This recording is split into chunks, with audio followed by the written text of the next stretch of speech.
হঠাৎ করে ভীষণ খিদে পেয়েছে আর ভাবছেন যে কি বানিয়ে খাবেন। ঘরে যদি ডিম থাকে আর তার সাথে ইনো ফ্রুট সল্ট দিয়ে তৈরি করুন দুর্দান্ত স্বাদের রেসিপি। তাহলে আর দেরি না করে চলুন দেখে নেওয়া যাক। নমস্কার বন্ধুরা, মিঠু সবিনে আপনাদের সবাইকে স্বাগত জানাই। আজ আমি আরও একটি নতুন ভিডিও নিয়ে চলে এসেছি আপনাদের সামনে। আজকের রেসিপি তৈরি করার জন্য আমাদের ডিম লাগবে। ডিম দিয়ে রেসিপিটা তৈরি করে দেখাবো। তার জন্য 3টে ডিম নিয়ে নিয়েছি আর ডিমগুলো ফাটিয়ে ফ্রাই প্যানের মধ্যে দিয়ে দেবেন। এরপর লাগবে ইনো ফ্রুট সল্ট। তো হাফ চামচের থেকেও কম ইনো ফ্রুট সল্ট আমরা দিয়ে দেব। এই রেসিপিটা একবার তৈরি করে খেয়ে দেখবেন বন্ধুরা, বারবার বানাতে মন চাইবে। এরপর দিয়ে দেব হাফ কাপ মতো ভাজা ছোলা। এখন এই ভাজা ছোলা, ডিম, ইনো সব কিছু খুব ভালোভাবে মিশিয়ে নিতে হবে। এমন রেসিপি না এর আগে আপনারা কখনো দেখেছেন না বানিয়ে খেয়েছেন। অবশ্যই একবার বানিয়ে দেখবেন, আশা করছি আপনাদের কাছে ভীষণ ভালো লাগবে।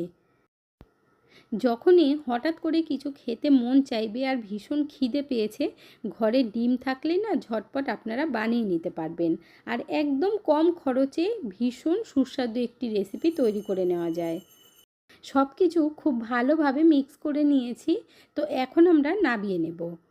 তারপর একটা ফ্রাই প্যান বসিয়ে দিতে হবে। তার মধ্যে দিয়ে দেব হাফ চামচ মতো সর্ষের তেল। তেল গরম হলে একটা মিডিয়াম সাইজের পেঁয়াজ দিয়ে দেব।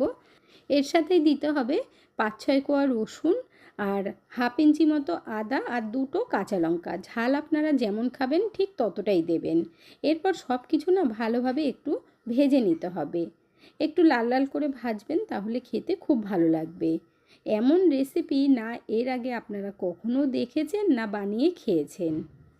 এখানে দেখুন পেঁয়াজ, কাঁচা লঙ্কা সব কিছুই কিন্তু ভালোভাবে ভাজা হয়ে গেছে। এখন আমরা নামিয়ে নেব।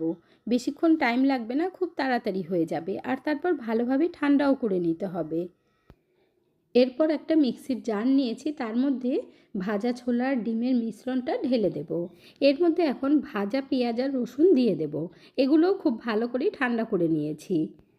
এরপর সব কিছু খুব ভালো করে পেস্ট করে নিতে হবে। এর মধ্যে কিন্তু আলাদা করে জল দেওয়ার দরকারই পড়বে না। পেস্ট করার পর আপনাদেরকে একটু দেখিয়ে দিচ্ছি, দেখুন ঠিক এইভাবে পেস্ট করবেন। জল দিতে হবে না, যেহেতু এর মধ্যে ডিম দেওয়া ছিল। তো এইভাবে পেস্ট করে নেবেন। এরপর আমরা একটা মিক্সিং বোলের মধ্যে ঢেলে দেব। এর মধ্যে ইনো ফ্রুট সল্ট দেওয়ার কারণে ভীষণ স্পঞ্জি হবে আর একদম সফট হবে, খেতে দুর্দান্ত লাগবে বন্ধুরা।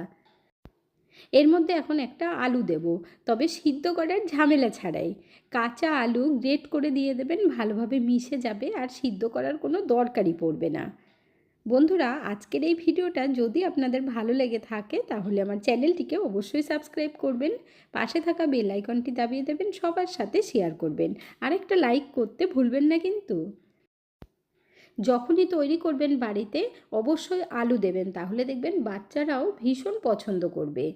এমনিতে আলু ছাড়া তো বাচ্চারা কিছু খেতেই চায় না, তাই আলুটা দিলে দেখবেন খাওয়ার কথা না করবে না। আলু দিয়ে খুব ভালোভাবে আমরা মিশিয়ে নেব। দেখুন মেশানো হয়ে গেল। এখন এর মধ্যে আমরা দিয়ে দেব আটা। আপনারা চাইলে আটার পরিবর্তে বেসন দিতে পারেন, তবে একদম হেলদিভাবে তৈরি করে দেখাবো। তার জন্য হাফ কাপ আটা নিয়েছি। আর আটা না অল্প করে দেবেন, একবারে পুরো দিয়ে দেবেন না, অল্প অল্প দিয়ে ভালোভাবে মিশাতে হবে। আপনারা যদি বেসন দেন তাহলেও কিন্তু হাফ কাপ নেবেন, তবে একবারে পুরো দিয়ে দেবেন না। এখানে দেখুন প্রথমবার দেওয়ার পর খুব ভালো করে মিশিয়ে নিয়েছি, আবার অল্প আটা দিয়ে দিচ্ছি। তো আটা দিয়ে আবারও মিশিয়ে নিতে হবে। এই যে ব্যাটারটা আমরা তৈরি করব, এই ব্যাটার কিন্তু খুব বেশি গাঢ় হবে না, যে অতিরিক্ত গাঢ় করবেন সেটা কিন্তু নয়। আর অতিরিক্ত আটা দিয়ে দিলে না আবার আটার টেস্টটাই বেশি লাগবে খেতে, আবার ভালোও লাগবে না। তো এখানে দেখুন মেশানো হয়ে গেছে। আপনাদের দেখিয়ে দিচ্ছি, ঠিক এই রকমই রাখতে হবে। আপনারা যদি ইনো ছাড়া তৈরি করতে চান তাও করতে পারেন, কোনো অসুবিধা হবে না। ইনোর বদলে তাছাড়া আপনারা খাবার সোডা দিতে পারেন অল্প করে, তাহলে 1 পিঞ্চ মতো দেবেন। হাফ কাপ আটা নিয়েছিলাম, হাফের থেকে একটু বেশি আটা লেগেছে, মানে 1-2 চামচ মতো। এর মধ্যে এখন গরম মশলার পাউডার দিয়ে দেবো অল্প, চাট মশলা দিতে হবে 1/2 টিস্পুনের থেকেও কম, আর কালারের জন্য একটু কাশ্মীরি লঙ্কার গুঁড়ো দিয়ে দিলাম, স্বাদ মতো নুন দিতে হবে, আর চিলি ফ্লেক্স দিয়ে দিচ্ছি সামান্য পরিমাণে। যদি আপনারা বাচ্চাদের জন্য তৈরি করেন তাহলে চিলি ফ্লেক্সটা স্কিপ করতে পারেন। এরপর সব কিছু ভালোভাবে মিশিয়ে নেব। এর মধ্যে গরম মশলার পাউডার একটু দিলে কি হবে, ডিমের যে একটা গন্ধ থাকে সেটা কিন্তু লাগবে না। অনেকেই আছে ডিম পছন্দ করেন না, তো আপনারা বানানোর সময় যদি একটু গরম মশলার গুঁড়ো দিয়ে দেন তাহলে দেখবেন আর গন্ধ লাগবে না। সব কিছু দিয়ে খুব ভালোভাবে মেশানো হয়ে গেছে। এখন ভেজে নিতে হবে। তার জন্য ফ্রাই প্যান বসিয়ে দিয়েছি, যার মধ্যে আমি পেঁয়াজ ভেজেছিলাম। সেই ফ্রাই প্যানের মধ্যেই 1 চামচ তেল দিয়ে দিচ্ছি। তেল ভালোভাবে গরম হবার পর একটু ছড়িয়ে দেবেন। যারা একটু বেশি তেলে ভেজে পছন্দ করেন তাদের জন্য কিন্তু আমি এইভাবে দেখাচ্ছি। আপনাদেরকে আমি আগেই বলেছি হেলদিভাবে তৈরি করে দেখাবো। এরপর 1 চামচ করে নিয়ে এইভাবে একটু ছড়িয়ে দেবেন, ছোট ছোট করে দেবেন।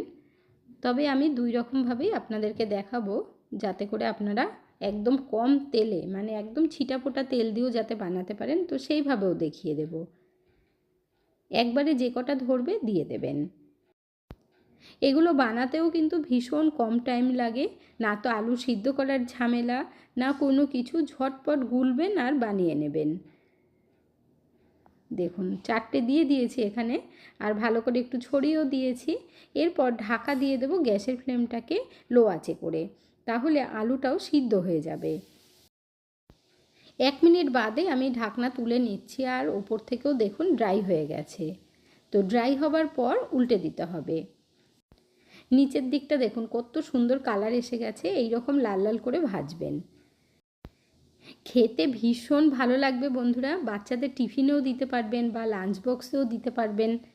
আর সারা দিন রেখে দেবেন, নরম থাকবে, মানে শক্ত হয়ে যাবে না। তো আমি যেহেতু আটা দিয়ে তৈরি করছি তার জন্য একটু লাল লাল করে ভেজে নিচ্ছি। এখন আমরা এগুলো নামিয়ে নেব। ভাজা হয়ে গেছে 2 দিকটাই, আর কত সুন্দর লাগছে না দেখতে, দারুণ জলখাবার বন্ধুরা।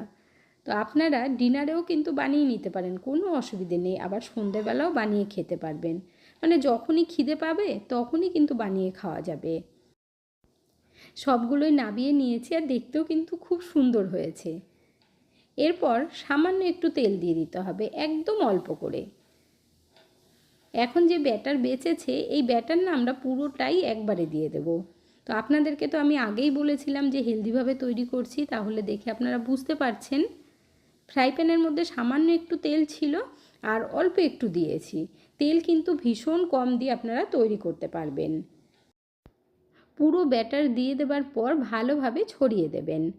এইভাবে বানিয়ে নিলে না পরিবারের সকলের একবারেই হয়ে যাবে, বারবার বানাতেও হবে না। এরপর ঢাকা দিয়ে 2 মিনিট মতো রেখে দেব, গ্যাসের ফ্লেমটাকে কমিয়ে। 2 মিনিট বাদে একবার উল্টে দিতে হবে।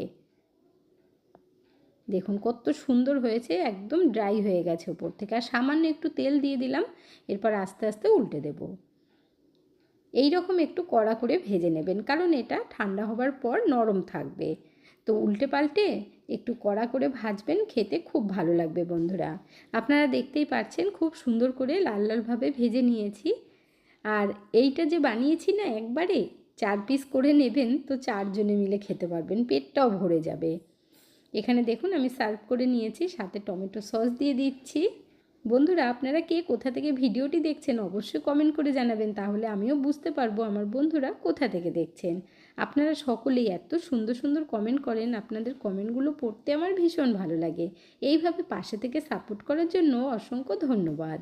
এখন 1 পিস আপনাদেরকে দেখিয়ে দেব ভেঙে, তাহলে আপনারাও বুঝতে পারবেন ভেতর থেকে কত সুন্দর সফট হয়েছে। চাইলে আপনারা বেসন দিয়েও তৈরি করতে পারেন, তাছাড়া আটার পরিবর্তে ময়দা দিয়েও বানাতে পারবেন। আর যখনই সার্ভ করবেন এইরকমভাবে টমেটো সস দিয়ে দেবেন। হাই প্রোটিনে ভরপুর এই জলখাবার একবার বানিয়ে খেয়ে নেবেন, সারাদিন আর খিদেই পাবে না। আর দেখুন এটাও কতটা সফট হয়েছে। তাহলে আর দেরি কিসের বন্ধুরা, ঝটপট আপনারাও বানিয়ে ফেলুন। আজকের ভিডিওটা আপনাদের কাছে কেমন লাগলো অবশ্যই কমেন্ট করে জানাবেন। ভালো থাকবেন, সুস্থ থাকবেন, দেখা হচ্ছে পরের ভিডিওতে। Thank you.